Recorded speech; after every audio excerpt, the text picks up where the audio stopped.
히브리서 10장 21절 말씀, 또 하나님의 집 다스리는 큰 제사장이 계심에 우리가 마음에 뿌림을 받아 양심의 악을 깨닫고 몸을 맑은 물로 씻었으니 참 마음과 온전한 믿음으로 하나님께 나아가자. 또 약속하신 이는 믿으시니 우리가 믿는 도리의 소망을 움직이지 말고 굳게 잡아. 네.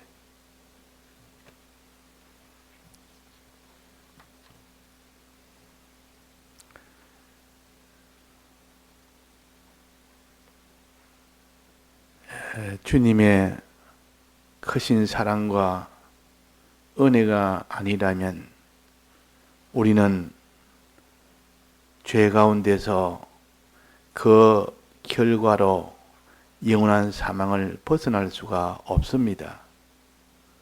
우리는 항상 주의 은혜 가운데서 죄값인 영원한 사망에서 해방된 이 큰 은혜를 은혜인 줄로 알아야 됩니다. 그럴 때 그 은혜에 대해서 감사가 나오는 것이지. 그래서 예수님이 우리 위하여 대신 형벌을 받으신 이 일을, 우리가 해야 될 일을 예수님이 대신 다 하셨습니다. 이걸 가르쳐서 삭설, 일하지 아니하고 삭설 받았다 그럽니다. 일하고 난 뒤에 삭설 받아야 되는데 우리는 일을 안 하고 삭설 받습니다. 즉 공으로 받는다 그 말이에요. 그걸 은혜라 그럽니다. 우리가 형벌을 받아야 되는데 우리가 형벌을 받지 않고 예수님이 대신 그 일을 하시고 우리는 그 일을 하지 않았습니다. 일을 하지 아니하고 우리는 그 혜택을 우리가 받습니다. 그 삭설 우리가 받는다 그 말입니다. 그러니까 우리는 항상 우리가 받아야 될 이 죄값을 예수님이 대신 받으셨다. 이보다 더 큰 사랑이 어디 있는가 하는 그래서 예수님이 우리 위하여 대신 죽으시고 부활하신 이 공로로 인해서 이제 우리는 살 길을 찾았습니다. 살 길을 얻었습니다. 그러나 이 길이라는 것은 걸어가지 않으면 그 길은 소용이 없습니다. 그래서 우리에게 길을 내시고 이제는 주님 하나님을 만날 수 있는 길을 걸어갈 수 있도록 해주신 이 은혜가 두 번째 은혜요. 걸어갈 수 있도록. 혼자서 걷지를 못합니다. 첫째는 길을 몰라서 못 걷습니다. 예수님이 길을 내어서 지금 천국 가는 길을 만들어 놨지만 어디로 가야 천국으로 가는지를 모르니까 걷지를 못합니다. 걸어봤자 방향이 다르면 다 걷고 난 데 보니까 엉뚱한 곳에 떡 가 있단 말이에요. 엉뚱한 곳에. 차를 운전하고 가면 요즘은 다 내비게이션으로 갑니다. 옛날에는 가기 전에 도착지에 가려면 지도를 보고 다 그 위치에 그 중간중간 길을 갖다가 전부 살펴서 중간에 이래오면 이렇게 가서 환히 익혀야 됩니다. 그 길 하나를 다 익히고 가면서 그 지도를 봐가면서 찾아가야 됩니다. 또 이정표도 보고 그 팻말도 보면서 지도도 보면서. 저도 처음에 서울에 왔을 때 그때는 내비게이션이 없을 때입니다. 서울 아무것도 모르는, 지리를 모르는데 여기서 저 용산까지 가는데 지도가 없으면 못 갑니다. 지도를 보고 미리 다 이렇게 길을 가다 완전히 숙지하고 난 뒤에 그래서 가다 보면 헷갈린단 말이에요. 그러나 지금은 이 지도가 필요 없습니다. 내비게이션이 있으면 그때 그 따라서 가면 쫙 다 따라가면 됩니다. 가다가 잘못 들었으면 다시 또 가는 길을 다시 잡아줍니다. 거기서부터 또 가는 길을 잡아준다. 좀 둘러가도. 가다가 또 차고 엉뚱한 길로 들어가면 거기서부터 또 목적지로 또 잡아줍니다. 그래서 우리는 이 길을 걸어가려면 방향을 모르고 길을 모르면 못 걸어갑니다. 그래서 하나님은 우리에게 그 길을 걸어서 천국에 가는 길, 하나님을 만나는 그 길은 진리를 통해서 대충 알게 됩니다. 진리를 통해서. 진리는 온전하게 하나님 말씀을 말하면 지금 하나님 말씀은 윤곽적으로 알게 해주기 때문에 하나님 찾아가는 그 길은 어렴풋이 윤곽적으로 이렇게 알려줍니다. 그러면 방향이 저쪽이다, 이쪽이다 이렇게 가르쳐준단 말이에요. 가면 이 방향은 저쪽이다, 이쪽이다 하고. 그러나 실제로 가보면 아주 잔잔한 거는 골목골목이 많이 나타나면 그때는 또 알 수가 없습니다. 그러면 잔잔한 거, 세밀한 거 이걸 모르면 마지막은 못 갑니다.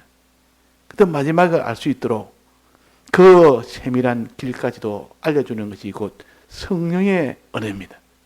성령의 은혜는 온전하게 알려줍니다. 길을 알려준다고. 그래서 진리의 이 지도를 가지고 또 성령의 이 내비게이션을 가지고 가듯 그렇게 지도를 보고 대충 방향을 잡아서 그러나 세밀하게는 그때마다 성령의 은혜 역사로 알게 해 줍니다. 은혜 역사로. 그러니까 이 둘이 다 있어야만 그 위치로 갑니다. 동방 박사가 예수님이 난 베들레헴에 찾아가는 과정을 보니까 처음에는 이 동방 박사가 큰 별이 가는 방향으로 따라갔습니다. 이 자연계시를 보고 따라갔습니다. 자연계시가 제일 윤곽적으로 넓은 범위에서 방향만 알려줍니다. 이 별을 보니까 이 큰 별이 자꾸 이게 동방으로 가고 있단 말이에요. 그러니까 글로 이제는 가는 겁니다. 동방박사들이. 어디까지 가는 거니? 저 이스라엘 왕궁까지 왔습니다. 이스라엘까지 왔어요. 이스라엘. 나라까지는 왔지만 그 이상은 거기서 중단이 됐습니다. 그럼 그 나라에서 예수님 계신 데가 어딘지 모른단 말이에요. 모르니까 또 어떻게 됐습니까? 그래서 하소지 모르니 그 왕궁에 갔어요. 이 나라의 왕궁에 가서 우리가 지금 동방에서 이쪽으로 동방에 있었는데 거기서 우리가 천체를 연구하는 박사들인데 이 왕별이 나타나서 여기에 왕이 나타난다. 왕이 태어난다는 이 계시를 받았으니까 그것을 좀 여기서 알 수가 없느냐 하고 물었단 말이에요. 물으니까 그때 그 헤롯 왕이 야, 이 큰일 났다. 이것은 정말 왕이 나타나는가? 내가 왕인데 지금 또 다른 아기가 나타나면 그 왕을 이제는 주게 되겠다. 자기하고 대적이니까. 그래서 일단은 물었어요. 밑에 사람 물으니까 그때 그 하나님의 그 박사들이 하나님 율법사들이 이걸 서기관들이 잘 안다 말이에요. 그 성경을 잘 아는 사람들이 그는 베들레헴에서 난다 했다. 성경에 보면 베들레헴에서 난다 했다. 이걸 가르쳐 준 겁니다. 베들레헴에 방향이 베들레헴이다 하고 가르쳐 줬단 말이에요. 이거는 어딘가? 이거는 성경을 통해서 아닙니다. 성경을 통하여 흰구약 성경 말씀을 통하여 베들레헴이라는 그 곳에 있다는 것을 알려줍니다. 그럼 이제 거의 다가갔단 말이에요.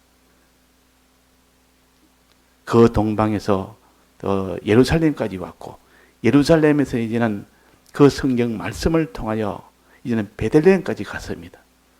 근데 베들레헴까지 갔는데 거기서 어느 집인지 알 수가 없단 말이에요. 이 베들레헴 동네에 그 작은 동네입니까? 그걸 어떻게 찾아갑니까? 그래서 이 베들레헴 동네에서 어떻게 하는가 하고 그때 어떻게 할까 보니까 그때 또 별이 문득 나타나서 이제는 그 아기 예수가 태어난 그 베들레헴 그 구유에 거기로 인도를 한 겁니다. 그 위에까지 딱 위치에 정확하게 온 겁니다. 내비게이션 오듯이 그 위치 그 장소에 왔다. 그래가지고 거기서 알았다. 자, 하나님은 우리를 인도하실 때 이렇게 처음에는 자연계시로 동방에서 별을 보고 자연계시로 왔다가 이제는 예루살렘에서 거기서 그 서기관들이나 이런 율법사들을 통해서 이제는 성경을 통해서 베들레헴까지 가는 이 글을 알아서 그쪽으로 가서 이제 베들레헴에서 문득 하늘의 별이 나타나서 이제는 그 구유가 있는 아기 예수 난 그 집에 거기서 머물렀단 말이에요. 그래가지고 그 아기 예수를 영접을 했습니다. 자, 우리가 주님을 만나는 길은 이런 길입니다. 우리가 자연계시를 무시하면 안 됩니다. 신구약 성경 말씀을 우리는 중하게 여기게 됩니다. 또 마지막 성령을 받아야 됩니다. 그렇게 해야 최종적으로 주님을 만날 수 있습니다. 주님을 알 수가 있어요. 어딘지 알 수가 있다 그 말이에요. 그 성경 말씀을 자꾸 하다 보면 말씀 속에 그냥 이치 속에만 잠기다 보면 실상을 잘 모릅니다. 그럴 때는 자연계시를 보면 이 실상을 보면서 실상이 아니라 현상을 보면서 하기 때문에 오히려 그것이 성경보다 또 성경이 모르는 그런 면을 또 밝혀줍니다. 그래서 자연계시를 통하여 현장의 눈에 보이는 그것을 통하여 깨닫기도 하고 또 성경을 통하여 깨닫기도 하고 또 성령의 양심을 통하여 이 우리 속에 있는 성령을 통하여 밝히 깨달아 알게 되고 그래가지고 우리가 걸어가는 길을 우리가 정확하게 알고 그렇게 주님을 만날 수가 있습니다. 자, 주님을 이제 만나는 데는 이제 길이 났으니까 주님을 만나는 데는 누가 하나님을 만났느냐? 하나님 만난 자는 누구냐? 제사장이 하나님을 만납니다. 제사장이. 지성소에는 하나님이 계십니다. 지성소에 성전 안에 지성소가 있는데 그건 하나님이 계신 그 장막입니다. 그 지성소는 아주 작은 규모는 작습니다. 바깥에 있는 성소가 있는데 성소는 좀 큽니다. 성소보다 더 큰 건 또 마당이 앞에 또 마당이 있습니다.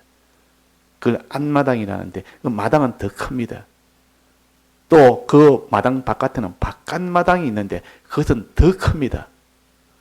바깥마당은 불신자와 같이 사용하기 때문에 그것은 청량하지 말아라. 불신자들이 바깥마당에서 이렇게 있는 그런 성전은 성전 아닌데 바깥마당 성전입니다.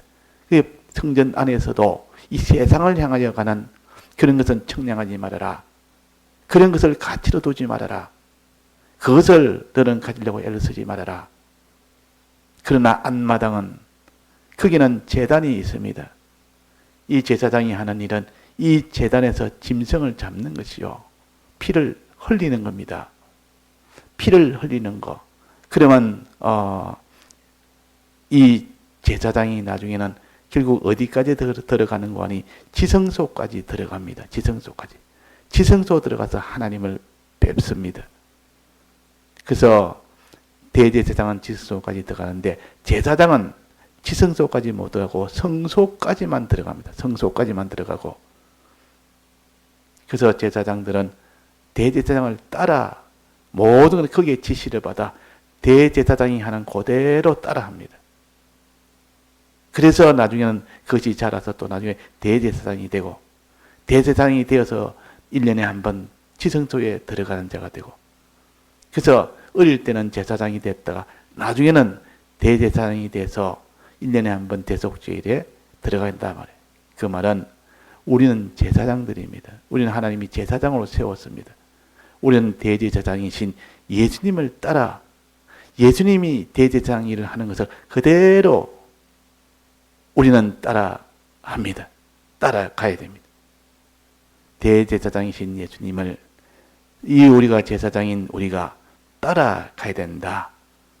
첫째는 제단에서 짐승을 잡는 거요. 짐승 잡는 일을 해야 됩니다. 안마당에는 뭐가 있겠습니까? 제단이 있고 그 제단에는 짐승을 잡아서 피를 흘리게 합니다. 이거는 예수님의 죽으심을 가르칩니다. 예수님이 우리 위하여 대신 죽으시는 피 흘리심을 가르친다고.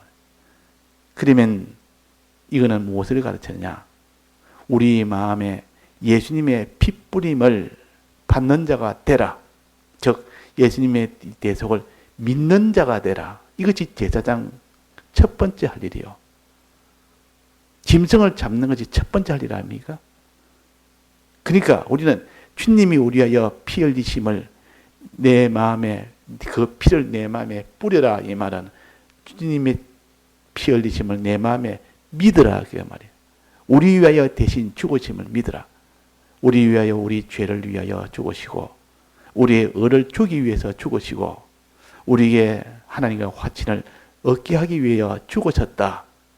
이 고귀한 이 피 흘림의 죽으심을 통해서 우리는 이 죄를 다 이게 사함을 받고 또 우리는 이 의로움의 죽음으로 인하여 의로움이 완성이 됐고 또 죽으심으로 인하여 하나님과의 화친을 우리가 하지 못했는 것을 이것을 화친하는 것을 다 완성을 했습니다. 보통 예수님 죽으시면 죄 문제만 이야기하기가 쉽습니다. 죄가 제일 먼저기 때문에 실은 중요하기는 제일 중요합니다. 예수님의 피 흘리심의 첫째는 죄 사함이에요. 그러나 그것이 다가 아니고 의가 있어야 돼. 죄 없다 해도 의가 없으면 천국에 못 들어갑니다. 죄가 있어도 못 들어가고 의가 없어도 못 들어갑니다. 그러니까 죄가 없어야 되고 의가 또 있어야 됩니다. 그래서 예수님은 죄를 위하여 죽으시고 우리의 의를 주시기 위해서 죽으셨단 말이에요. 그 다음에 의뿐만 아니라 하나님과 화친이 있어야 들어갑니다. 하나님 만나려면 하나님과 원수가 떠들고 죄도 이제 다 사함을 받았고 이제는 하나님 앞에 다 순종하여 대신 예수님 순종함으로 의도 가졌고 이제 하나님을 만나려 하니까 하나님하고 끓이낀 것이 있습니다. 하나님하고 뭔가 이렇게 안 맞는 게 있다고 말이에요. 하나님하고 덩지를 만한 그런 사이가 원수됨이 속에 끼어 있단 말이에요. 그러면 하나님 마지막 못 만납니다. 그래서 하나님과 화친, 이걸 선이라 그러고 이것이 돼야 되는데 이것을 위해서 예수님이 또한 죽으셨습니다. 그러니까 이거 우리가 하나님과 하나 되는 거, 하나님 만나는 거, 하나님 아들 되는 거 이것이 그냥 간단하게 되는 것이 아니고 첫째는 죄가 없어야 되고 두 번째는 의가 있어야 되고 세 번째는 하나님과의 화친되는 선이 있어야 됩니다. 이래야 하나님과 딱 하나 되지. 그냥 막 죄만 없다고 딱 하나님과 하나 되는 건 아니에요. 죄가 없다는 말은 형벌에서 면함을 받는 가장 큰 문제입니다. 이것이 가장 큰 문제. 죄가 있다면 더러운 거 아닙니까? 우리 같이 더러운 자가 어떻게 하나님을 만나 거룩하고 깨끗한 이 하나님을 만날 수 있습니까? 이건 어림도 없는 겁니다. 그래서 죄 문제를 다 해결하고 나는데 그 다음에 우리의 문제를 해결하기 위하여 예수님이 죽기까지 십자가에 죽기까지 순종으로 죽으셨습니다. 순종으로 하나님 아버지께 순종함으로 죽으셨습니다. 자, 그래서 주님이 우리 위하여 대신 죽으신 이 주님의 대속을 믿는 것이 제사장 할 일이요. 우리가 하나님의 제사장들이요. 우리는 예수님은 대제사장이요. 영원한 대제사장이라. 멜기세덱 제사장이라. 그분이 예수님이시라. 그래서 우리는 예수님이 피 흘려 죽으셨고 우리는 그 피를 우리는 믿어야 됩니다. 그 다음에 뭡니까? 이 예수님의 이 피를 믿었으면 그 다음에 우리의 죄, 우리가 지은 죄가 있습니다. 그것을 낱낱이 고백하고 자백하고 그것을 하나님 앞에 용서함을 받아야 됩니다. 사함을 받아야 된다고 말이에요. 그렇게 하기 위해서 주님의 대속이 거기에서 이제는 사죄의 대속이 필요하다고 말이에요. 이 세대 사죄의 대속을 받았으니 우리가 다 지은 죄를 사함을 받는 겁니다. 사함을 받는 것. 여기에 몸을 맑은 물로 씻었으니 몸을 맑은 물로 씻었다는 목욕했다는 뜻이 아니고 더러운 것을 다 씻었다는 뜻이요. 우리의 죄를 다 씻었다 그 말이에요. 우리의 죄가 어떻게 씻깁니까? 내가 죄를 지었으면 죄의 형벌은 내가 받아야 되는데 그것은 예수님이 대신 우리 위하여 대신 대형하심으로 사죄를 이뤘기 때문에 그런 겁니다. 대형하셨기 때문에. 그래서 여기에 몸을 맑은 물로 씻었으니 우리가 회개하는 겁니다. 회개하기 전에 이 죄를 깨달아야 됩니다. 죄를 알지도 못하면 우리가 회개를 못합니다. 내가 죄인인도 모르는 사람이 어떻게 회개를 합니까? 참 지놓은 것이 좋은 것이 붉은 죄인인데도, 큰 죄인이고 이런 참 더러운 죄인인데도 우리가 죄인인 줄 모릅니다. 뻔뻔하다 말이에요.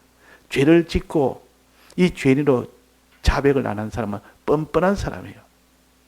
하나님 앞에 우리가 마음으로 육신으로 또 무슨 물질로 죄를 지어놓고 죄진 것을 아예 알지도 못하고 그 죄진 것을 다 묻어버리고, 그러면 그 사람이 얼마나 뻔뻔한 사람입니까? 하나님 보시기에. 이 죄를 한 자 모르면 회개를 못합니다. 그대로 가는 겁니다. 이 땅에 사는 동안 죄를 회개치 않고 자복치 않고 갑니다. 우리는 어떤 죄라도 다 회개하는 자가 되라. 예수님이 오신 것은 의원으로 왔지 고치러 왔다. 예수님이 죄인을 위해서 왔다. 병을 고치려고 왔다. 죄병을 고치려고. 그래서 우리 죄가 다 이 사함을 받는 일이 되면 이걸 물두멍이라고 해요. 물두멍. 제단 위에 물두멍이 있습니다. 씻는, 물이 담기는 씻는 그릇에 물이 담기는 거기다가 씻으라고. 우리는 회개하라고. 회개는 먼저 자복이 있어야 된다 했습니다. 내 마음의 악을 깨달아. 악을 깨닫고 그 악에서 더 나간 죄도 깨닫고, 이 대표로 이 악을 말했습니다. 악을 깨달아 이라면 그 악이 근본이니까 그 악을 통하여 난 죄도 깨달아서 이 죄악을 너는 깨달아서 자복해라. 주님, 내가 내 중심으로 산 이면을 찾아서 하나님 중심으로 되어야 되는데 내 중심으로 한 이것을 찾아서 내가 이것을 회개하고 주님의 이 사죄의 공로에 거기에 의지하고 그 말입니다. 또 내가 죄를 깨달아서 죄를 회개하고 이 물두멍에 씻는 일이요. 이래야 하나님께 나아갈 수 있는 일당이가 됩니다. 그러면 이제는 성소에 들어갑니다. 죄사함을 다 받고 나면 성소에 들어갑니다. 성소와 앞마당 사이에 휘장이 또 하나 있습니다. 그걸 첫째 휘장이라 그럽니다. 요 첫째 휘장은 죄사함 받은 자는 첫째 휘장을 열고 들어갈 수 있습니다. 죄사함을 받지 못한 사람은 이 성소에 못 들어갑니다. 그래서 죄사함 받고 이제 성소에 들어갑니다. 성소에 들어갑니다. 이 성소에 들어가서 이제는 뭐 하느냐? 그는 오른쪽에 뭐가 있겠습니까? 진설병이 있습니다. 진설병. 진설병은 진설한 떡을 가르쳐서 그냥 진설병이라 병, 떡자, 진설이란 말은 차려놨다 그 말이에요. 떡상 위에다가 진설대 위에다가 떡을 진설해놨다, 차려놨다 그 말이에요. 그 진설병 그냥 떡상, 진설병상, 떡상 그럽니다. 그 떡상을 통해서 우리는 이 떡을 먹는 자가 되라. 떡을 먹는 자가 되라. 예수님도 떡을 드시지 않았습니까? 그러니까 이 떡을 예수님 뭐라고 말씀하셨습니까? 떡은 아버지의 뜻대로 행하는 것이 떡이라 했습니다. 떡 먹는 것은 내 양식은 내 먹을 이 떡은 내 먹을 양식은 아버지 뜻대로 행하는 것이다. 행하는 것. 마음으로 믿었으면 이제는 행함이 들어가야 됩니다. 이게 진설병이요. 이게 떡이요.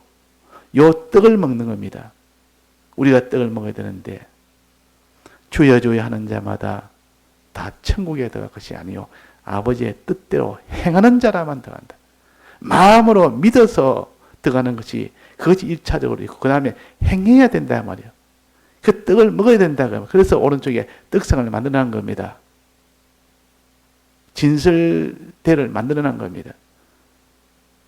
자, 그러면 하나님이 하나님이 시킨 대로 행해야 된다. 행하는 데는 두 가지가 있습니다. 두 가지. 이 떡상도 떡을 몇 개 올리는가 하면 그 진설병은 12개를 올립니다. 12개를. 12개를 한 줄로 쭉 올리는 것이 아니라 6개씩, 6개씩 두 줄로 이래 올립니다. 6개씩, 6개씩. 그럼 오른쪽 6개, 옆에는 또 옆에 또 6개.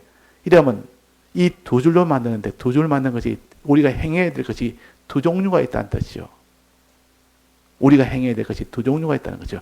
하나님이 하지 말라는 것을 하면은 너는 큰 화를 받는다. 하나님이 하라는 것을 하면 너는 큰 상을 받는다. 하나님 것을 하나님이 하지 말라는 것을 안 하면 너는 모든 화에서 면함을 받고 하나님이 하지 말라는 것을 하면 큰 화를 받는 것이다. 또 하나님이 하라는 것을 하지 않으면 너는 복을 받지 못하고 하나님이 하라는 것을 하면 큰 복을 받는다. 자, 신명기 28장에 보면 하나님이 하지 말라는 거 하면 큰 저주가 되고 하나님이 하라는 것은 큰 복을 받는다. 그 복 종류와 저주 종류를 많이 나열을 하면서 어떠한지 너는 하나님의 명령을 하나님 뜻대로 행할 때 하나님이 하지 말라는 것은 하면 안 된다. 저주받다. 하나님이 하라는 것을 하면 상을 받는다. 그래서 두 줄로 떡을 만드는 겁니다.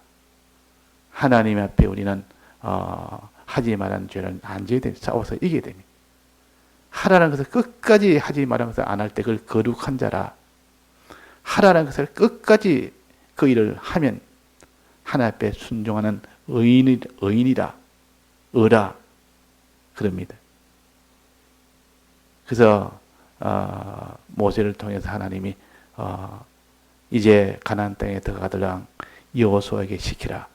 여호수아는 너는 가서 들어가면 먼저 12지파를 둘로 나누어서 하나는 그리심산 하나는 에발산에 이 둘로 나누어서 그 앞에 서게 해서 거기서 하나님의 이 낭독을 너는 하나님이 하라는 낭독과 하지 말라는 즉 저주의 명령과 하나님의 복의 명령을 이렇게 선포를 해라. 이 선포에서 그들이 이쪽에서 하면 또 아멘, 또 저쪽에서 또 저주의 일을 하면 또 아멘 하고 하나님이 이렇게 너는 이걸 다 어기면 너는 저주받고 아멘. 하나님이 이렇게 하면 너는 큰 복을 받고 하면 아멘. 이렇게 항상 두 면을 같이 12지파를 둘로 나눠서 그렇게 한 것처럼 떡도 12떡을 이 둘로 나눠 두 줄로 세웁니다. 이 말은 하나님의 떡을 먹을 때 하나님이 하지 말라는 이 계명을 지키라. 하나님이 하라는 이 계명을 지켜서 하라는 계명을 지켜서 하나님이 복을 받고 하지 말라는 계명을 너는 지키지 않으면 큰 화를 받는다. 이것을 명백하게 가르칩니다. 자, 우리 신앙은 그런 겁니다. 하나님이 하지 말라는 것, 이 죄부터 우리는 힘을 써서 안 해야 됩니다. 화부터 먼저 우리는 하지 않도록 화가 되는 일, 하나님이 진노하는 일부터 먼저 우리는 힘을 써서 그 일을 안 하도록 해야 되고 또 하나는 하나님이 기뻐하는 복을 줄 수 있는 기뻐하는 일은 이젠 그 다음으로 해서 우리는 다 저주에서 벗어나고 이 복을 받는 사람으로 나아가는 요 두 단계로 나아가라 하는 것을 가르쳐서 떡을 먹으라는 거죠. 떡상이. 여기에 물로 씻었으니 참 마음과 온전한 믿음으로 하나님께 나아가라. 하나님께 나아가는데 참 마음과 온전한 믿음. 자, 온전한 믿음이 어떤 믿음입니까? 믿음은 마음으로 믿는 것이 믿음 아닙니까? 온전한 믿음은 어떤 것이 온전한 믿음입니까? 몸으로 행하는 것이 온전한 믿음이에요. 야고보서 2장에 뭐라 했습니까? 행함은 몸으로 행함은 믿음을 온전케 하느니라. 마음으로 믿는 믿음을 온전하게 한다. 그러니까 행하는 것은 마음으로 믿는 믿음을 온전케 하니까 온전한 믿음은 곧 행함을 가르칩니다. 온전한 믿음은 행함을 가르친다 말. 마음으로 아무리 내가 믿는다 해도 행치 않으면 온전하지는 못합니다. 그 마음에 믿는 믿음이 온전한 믿음이 안 되는 겁니다. 마음으로 믿습니다. 나는 하나님을 사랑하는 것도 마음으로 믿습니다. 또 사람을 사랑하는 것도 마음으로만 사랑합니다. 저 사람이 배고픈데 헐벗고 있는데 너는 가서 먹어라. 너는 가서 따뜻한 옷을 입어라. 이렇게 마음으로 믿고 입술로만 하고 몸으로는 순종을 안 하는 겁니다. 소유로는 순종을 안 하는 겁니다. 행치를 않는다 그 말이에요. 그래서 마음으로 믿는 믿음, 입으로 하는 믿음, 온전치 못하다. 행함이 있어야 됩니다. 행치 않으면 다 소용없어요. 그래서 주여 주여 하는 자마다 천국에 다 들어갈 것이 아니고 행하는 자만 들어간다. 행하는 자가 되어야 들어간다. 마음으로 믿는 믿음이 온전히 되려면 몸으로 행하는 믿음이 되어야 됩니다. 그래서 율법의 행함이 아니에요. 이거는 믿음을 온전히 하는 행함을 가르칩니다. 지금 믿음으로 구원하는데 그 마음으로 믿는 믿음이 온전하게 되려면 행함이 돼야 된다. 이때 행함은 믿음의 행함을 말합니다. 그래서 이렇게 온전한 믿음으로 행함으로 행하는 것은 몇 가지 행하는데 두 가지를 했습니다. 하나님이 하지 말라는 거 우리가 탄지 않아야 되고 저주를 면해야 되고 또 하나님이 하라는 거 어떤지 하도록 해서 하나님이 하라는 것을 할 때 큰 상을 주십니다. 큰 복을 주십니다. 이렇게 우리는 하나님을 두려워하기도 하고 하나님을 소망하기도 하고 왜 두려워합니까? 하나님이 하지 말라는 거 해가지고 큰 화를 받으니까 화를 받을까 두려워하는 것이 신앙이요. 그게 참 신앙이요. 그게 하나님이 화를 받을까 싶어서 하나님이 두려워서 죄를 못 짓는 거 그 신앙입니다. 마지막 죄를 이기는 것은 두려움으로 이긴다 했습니다. 또 하나님이 시킨 대로 행함으로 하라는 거 행함으로 네가 상을 받고 복을 받는 이 사람이 되라. 그래서 이 행함은 두 가지입니다. 온전한 믿음은 행함을 가르칩니다. 이때 행할 때는 또 두 가지가 필요합니다. 어떻게 행하느냐? 행할 때 꼭 필요한 건 두 가지. 하나는 진실을 가지고 행해야 됩니다. 진실로 행해야 되지. 행하기는 행한 다 거짓부리로 외식으로 신구약 성경 말씀이 아닌 다른 것을 쭉 끌어다 가지고 이걸 성경이래 가지고 그렇게 행합니다. 아주 그 일 행한다고 수고도 하고 땀도 흘리고 그 다 헛일입니다. 진실이 없이 행하는 것은 헛일이다 그 말이에요. 근데 행할 때 진실로 행해라. 이것을 참 믿음과 참이라는 말은 진실을 말하는 거 아닙니까? 참 마음으로 믿으라. 참 마음으로 행해라 그 말이에요. 또 충성은 뭡니까? 다 하는 거. 다 하는 충성은 행함을 온전히 하는 것은 충성이라. 충성할 때 그 행함이 온전하게 됩니다. 충성이 안 되면 행하는 것도 그냥 잘 행하다가 마지막 환란이 오면 충성을 해서 끝까지 나가야 되는데 충성이 그냥 안 되는 겁니다. 그래서 그 믿음은 그 행함은 거기서 그냥 중단이 되어버립니다. 그래서 이 행함에 온전하게 되려면 충성이 있어야 되고 진실함이 있어야 됩니다. 행함의 완성은 충성과 진실이요. 그걸 합쳐서 충신이라. 그래서 어떠하든지 우리는 참 행함의 이것을 여기에 가르칩니다. 참만과 온전한 믿음으로 하나님께 나아가라. 자, 이 순종은 무엇을 또 순종한다 했습니까? 이 순종은 무엇을 순종합니까? 하나님 뜻대로 순종하는데 행하기는 행하는데 그 내용이 무엇을 행하며 무엇을 순종합니까? 이걸 알아야 될 거 아닙니까? 이 구체적으로 알아야 되지. 하나님 순종한다니까 어떻게 순종하는지를 그냥 행합니다. 순종합니다. 순종합시다. 이렇게 말해도 뭐를 순종하는지 제일 중요한 것이 사람에 대한 거. 하나님에 대한 건 이미 우리가 믿고 하나님을 찬송하고 이미 다 됐고 이제는 그 다음에는 사람에 대해서 사람을 사랑하는 것이 충성이요. 그 일을 행해야 됩니다. 다른 사람을 사랑하는 일을 해야 되지. 그래서 복음 운동을 해야 된다 그 말인데 이 진설병상 떡상 마주보고 있는 것이 뭡니까? 촛대입니다. 촛대. 서로 딱 마주보고 있습니다. 마주보고. 내나 같은 것이요. 같은. 하나님께 충성하는 그 행함이나 복음운동을 행함이나 복음운동하는 행함이나 내나 복음운동은 아니요. 이 하나님 뜻대로 순종하는 것은 이것은 겉이요. 이 안과 겉으로 되어 있는 이 모양입니다. 서로 마주보고 있단 말은 노아가 구원을 얻었습니다. 어떻게 구원 얻었습니까? 순종함으로 구원 얻었습니다. 하나님 뜻대로 순종함으로 구원 얻었다 그 말이에요. 순종함으로. 무엇은 순종했습니까? 방주 만드는 순종이에요. 방주를 이렇게 만들어가 그렇게 꼭꼭 시키는 대로 또박또박 순종했습니다. 그대로 행했습니다.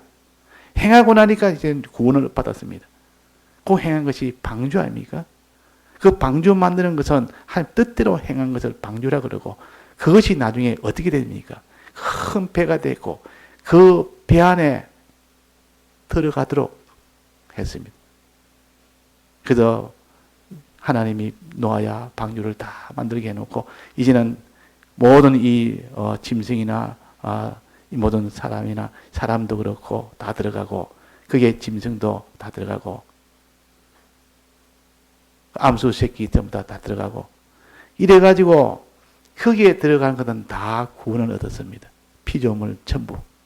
사람도 구원 얻었고 그 모든 짐승이나 이런 피조물 전체가 다 구원을 얻은 겁니다. 그러니까 방주 만든단 말은 순종한단 말은 다른 사람을 살리는 운동이에요. 홍수에서 살리는 운동이 방주 만드는 운동이에요. 즉 하나님의 순종은 다른 사람을 구원하는 것이 순종이다 그 말이에요.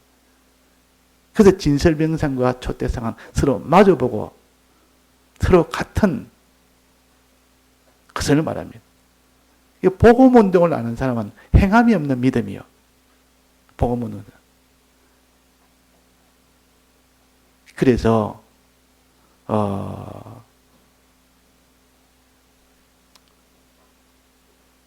우리는 이 복음운동을 전부를 다해서 할 때 이거는 행하는 자라.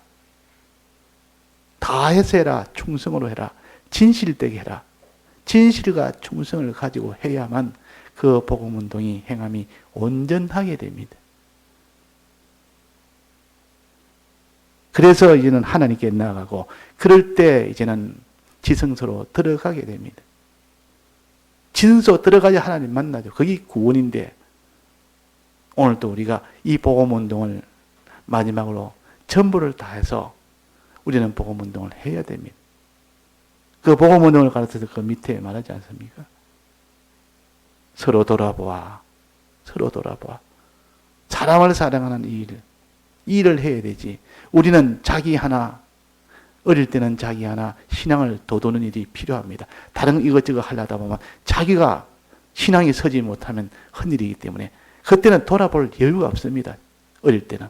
자기 하나 이 신앙을 갖다 갖추는 이것만 해도 얼마나 어렵고 힘든데 거기에 주력을 해서 자기 하나 신앙이 서고 난 뒤에는 이제 다른 사람을 돌아봐야 됩니다.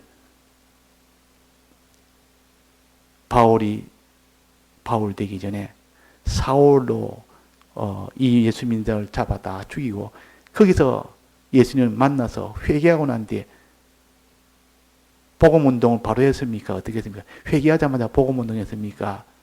회개하고 나니까 막바로 눈이 감겼습니다. 아무도 못 봤습니다.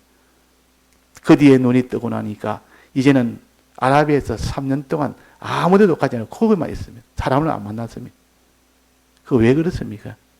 자기를 먼저 이렇게 하나님 앞에 믿음으로 서고 그 다음에 서고 난 뒤는 죽는 날까지 복음을 전했습니다. 복음 전했단 말이에요.